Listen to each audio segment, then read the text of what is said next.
911 is for the hit and run. This guy fled from the scene at 37th Place in Kedzie. It all started at I-55 in Kedzie. Then they fled southbound at Kedzie, where that offending vehicle crashed. They ran the federal agent off the road. Have them hold tight until I give you further direction, please.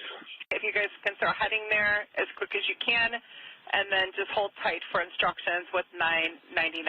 So the Chief of Patrol, clear everybody up. We're not responding over there. Radio check. And again, per the Chief of Patrol, we have all the units that, per 999, Chief of Patrol said all units clear out from there. We're not sending anybody over to that location. A disturbing dispatch call in Chicago where you can hear the dispatcher say that an ICE agent has asked for assistance after a suspect ran a federal agent off the road. Seconds later, the dispatcher tells all units to clear out and not respond. She says, we're not going over there. Joining me now is the former head of the Chicago Police Department and retired FBI Special Agent in Charge, Jody Weis. Jody, good morning to you. I really want to talk to you about this because you were dumbfounded when you first heard this dispatch call, especially when you hear her say, per the Chief of Patrol, everybody out. We're not responding over there.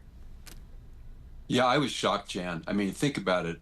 Law enforcement agents call for help, and the Chicago Police Department didn't respond to that immediately. Now, to be fair, they did respond 1 hour and 10 minutes later. An hour and 10 minutes later to a call for help. That's just absolutely shocking for me. And the other classic thing I learned earlier this morning was that when they did respond, they were told not to wear their gas masks, not to wear their helmets because they'd be too intimidating. So what happened? They're hit with chemical agents because ICE had to deploy chemical agents for their own safety. So just a complete mess. Well, and to be fair, there's nothing fair about that. An hour and 10 minutes later is way too late, especially if you're surrounded, right, by protesters and demonstrators. How do you see this playing out? Well, actually, a couple things. Number one, I think the Chief of Patrol has to go. I mean, even if he said I didn't know all the facts, that's no excuse. But I also see this playing right into President Trump's hand.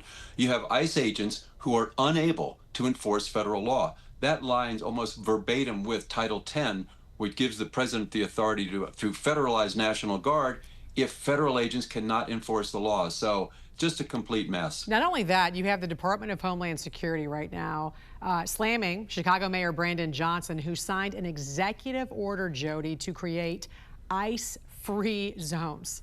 What is going on in Chicago? ICE-free zones?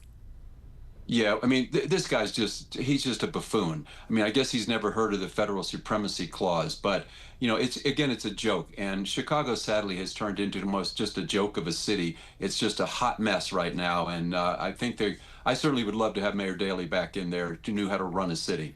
Jody, I want to turn now to the FBI, and we've been reporting on this all morning. The explosive document that revealed the FBI under President Biden spied on 8 sitting Republican senators and 1 GOP congressman. This was all part of an investigation called Arctic Frost, where they got all the phone data, including who these lawmakers talked to, how long they talked to this person, even the location of the call. How disturbing was this report right here to you? Oh, to me, totally outrageous. You know, again, they didn't get content, they didn't get audio, but what could they do with this information? You could map out who you're talking to. You could map out even your movement.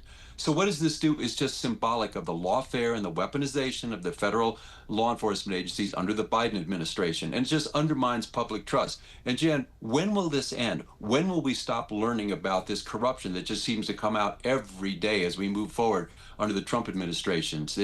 It's so sad that this is what we've dealt with for 4 years. Yeah, and we also know the FBI finally cut its relationship with left-wing activist groups like the Southern Poverty Law Center, as well as the Anti-Defamation League. What does this tell us about these groups, their agenda, and their reliability?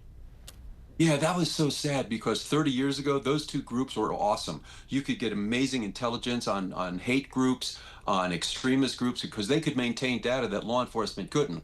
Over the years, though, they have lost their way. And now when you start calling Charlie Kirk and Turning Point USA an extremist group, when you're calling Catholics extremists, they just completely moved away and started focusing everything on the right. So I think it was a great move by Kash Patel, cutting ties with them, because they totally lost their way. And it's sad because they had great potential, but they've lost it.